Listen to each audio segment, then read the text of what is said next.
Hello everybody and welcome back to LEGO Star Wars In Depth, and today we're taking a look at the 3 LEGO Star Wars ATTEs that have been released over the years, starting in 2003, then 2008, then 2013 from left to right.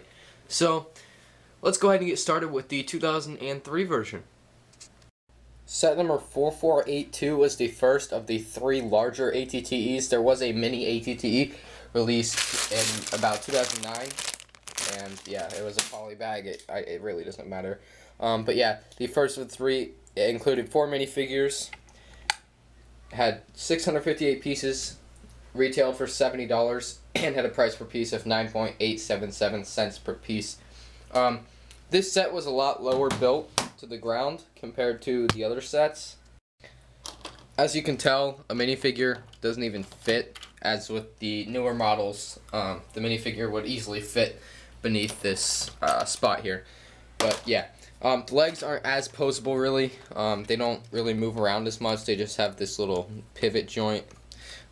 So yeah, this thing comes off, and the one good thing about this coming off completely is that you can play around inside much more. Like if you're a child, of course. It has this removable thing where you can put your troops, and you can put that back in. Works very easily. This set actually came with a speeder, so to get the speeder out, you would just lift the back up and pull it right on out. No, I guess you don't pull it right on out. It's a hassle. But yeah, it comes with a speeder. Pretty cool design. So yeah. And yeah, so this is probably my favorite of the 3. Just because it's old probably, but yeah, it looks cool with the green, and yeah, so let's go ahead and move on to the 2008 version. The 2008 version was a radical redesign of the 2003 version, making it much larger and including many more minifigures.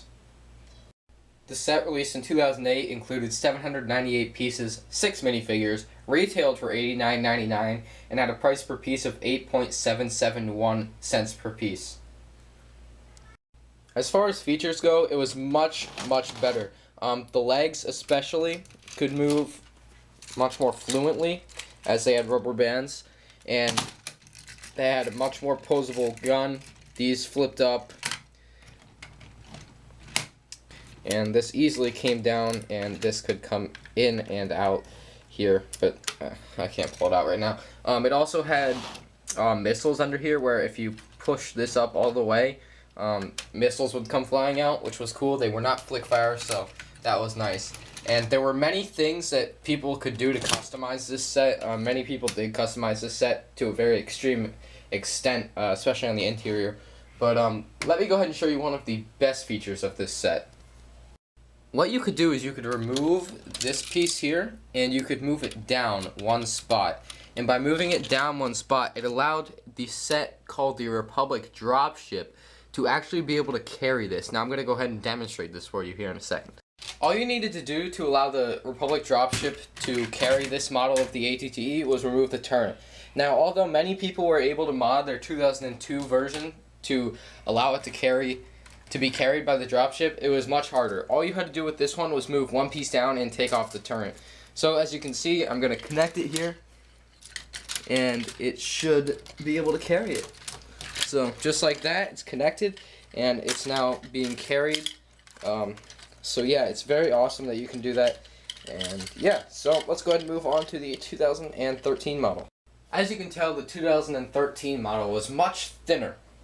Thankfully though, it was able to maintain the $90 price point. It included 794 pieces, 5 minifigures, and its cents per piece was 10.074, so very good there. So yeah. Anyway, the set itself is very small. It's pretty much, I can palm it, but I have big hands. Has much more playability. It has flick fire missiles on either side of the of the turret that moves up and down, left, full 360-degree spin. These open up to reveal more flick fire missiles, and the back side opens up completely. The whole rear opens up the exterior completely, and you have a completely open back there, and in here is just some spots for weapons and such. So yeah, as we move around to the front, it has a very easily accessible cockpit. All you have to do is pull it out, and you can place your driver in there. Very nice design, much better than the other two. And we can put that right back in very easily, and nothing really major. These don't move up and down like the previous model, but yeah. So overall, it's a much improved set over the past two, but I kind of wish it was bigger.